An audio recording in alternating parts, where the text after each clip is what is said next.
Now, this morning we bring in a senior pastor of the Pentecostal movement to share his opinion on this subject. Good morning, Pastor Mali. Good morning, my brother. Thank you for coming in. You're welcome. What is really at the heart of this controversy? There is populism, there is opportunism, and there is hypocrisy, total hypocrisy. On whose part? It's at the heart of those who are opposing the song. That is. For starters, where do you lie? Do you support the song? I want to congratulate Honorable Kaggwa Njala for being so patriotic, composing that song and launching it.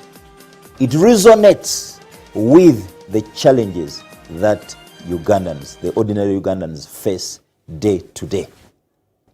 Some of the people we have in this country who shout so much, who talk so much, don't live on earth, don't live in Uganda, they live in utopia.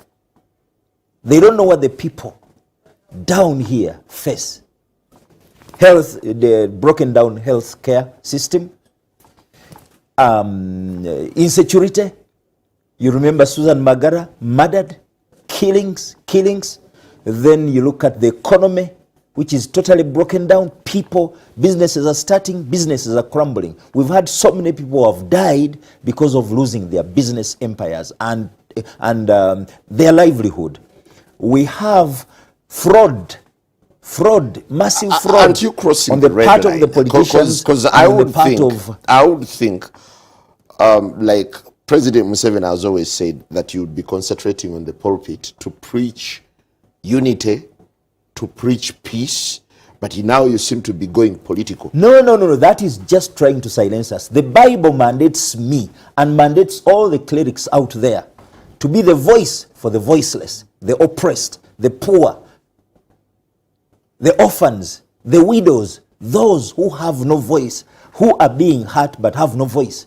When I say what I say, I'm not crossing the line. I'm actually within my biblical mandate. If he tells us to stay... Like Semper would be in his mandate. Look here, trying to protect... His Excellency always quotes the Bible.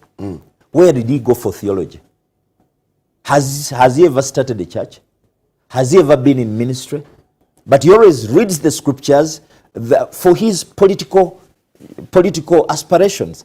Even recently, on New Year's Day, I saw him quoting the scriptures and talking to clerics. Why does no one on the part of the clerics tell him, please stop quoting the scriptures? Because he quotes them to suit his interests. Now, when Bobi Wine sings a song, how does it become evil? How does it become a sin? One, Semper has never composed that song. Two, it was never composed by the born again. Three, the person who composed it died, I think it's called Watts, died years ago, around 1775, 17 something. That is around 300 years ago. The man passed on. And then four, we have the challenges we face. Look at what we are going through, electoral frauds and so on and so forth. I want to remind His Excellency, he went to the bush because there was injustice. Why are you dragging the president in this? No. It's a battle of pastors. Listen to me. He's being misled by a fraction of opportunists who want to be seen as so much in support of the president, and secondly, to be seen saying all is okay, there is no problem. Bobi Wine is singing about the problems that we face in this country. You've become injustice. partisan. No, I'm not partisan.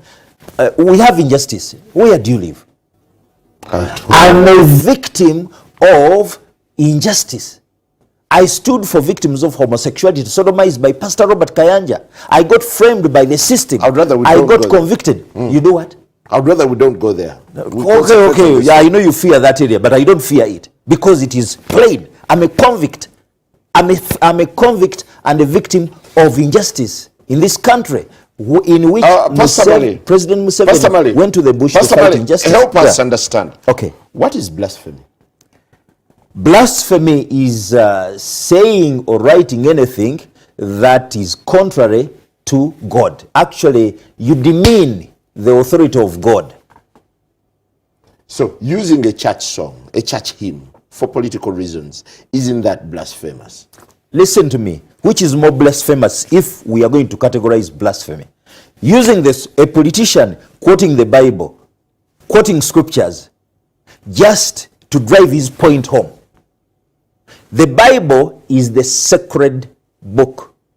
Scriptures, which cannot be changed, which cannot be abused. But we see politicians quoting them, citing them. You remember Sebagala? Twabonabona nnyo munsi ya Yiga. Yiga used to be the mayor then, I think it was Yiga. They got Calvary Cross Choir song composed by Professor Simeon Kaiwa and his team, and they sang twabonabona nnyo munsi ya Yiga banji ne butukaabo olw'obutamanya singa twamanya ne tweyuna Sebagala kolera n'ebirala tebyandize. Why didn't anyone come up? No, look here we are today. We have populism, we have opportunism, and we have hypocrisy. Bobi Wine sings about things that we face. I would ordinarily expect you as Pastor Male to tow a middle ground in this. No, I'm towing the middle ground. Side. No, because you're now on the other extreme while Sempo is on the other extreme. Listen to me, and this is my call to His Excellency the President. I want him to listen to that song because it resonates with the challenges that the people he leads go through on a day-to-day basis. Health care, no medication in hospitals, you have murders every now and then, you have injustice, the poor cannot, it's very difficult for a poor person to win a case in court. There is a corrupt justice system, corrupt police, corruption everywhere, money being stolen, and you see that the ordinary Ugandan cannot gain out of things as they are. It's only people who gain in as things are. Are you okay with the church joining a singing revolution? There's no problem. What is the problem with that? Is Kyagulanyi the first one to sing? Has he? Let me ask, what sin has he committed? He's rallying people behind a cause, and what is the cause? We all feel at pain when we see, when we educate our children, they cannot get jobs, and they are sold into slavery. In the Arab world. Is the argument theological or simply ordinary? It is theological. Jesus told us, the Bible mandates us to be the voice for the voiceless, the voice for the oppressed, to advocate for the poor, to advocate for the weak. When a woman was taken to Jesus, she had committed adultery. Jesus looked at her, pitied her, bowed down, started writing on the ground. You did this, you did this. And within no time, everybody had moved away. Then she told her, I cannot condemn you. Never if someone, as we get out of here, if someone stands for the sacredness of the church, what would be wrong with this? Because someone is saying, leave this to us kindly. Do not defile our song. Let me just say this. If that is what they are telling Kyagulanyi, then they should tell His Excellency the President never to quote the scripture again when driving his political goals home.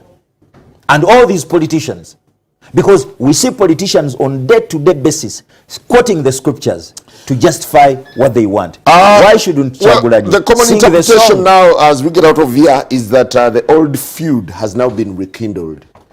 You've never been friends with the pastors who are pushing the banning of the Let song. me tell you, I'm just being sensible, I'm being reasonable, and I'm being down to earth. That is why they don't want me. But the truth is, and I want to tell my son Bogembe, he made a mistake.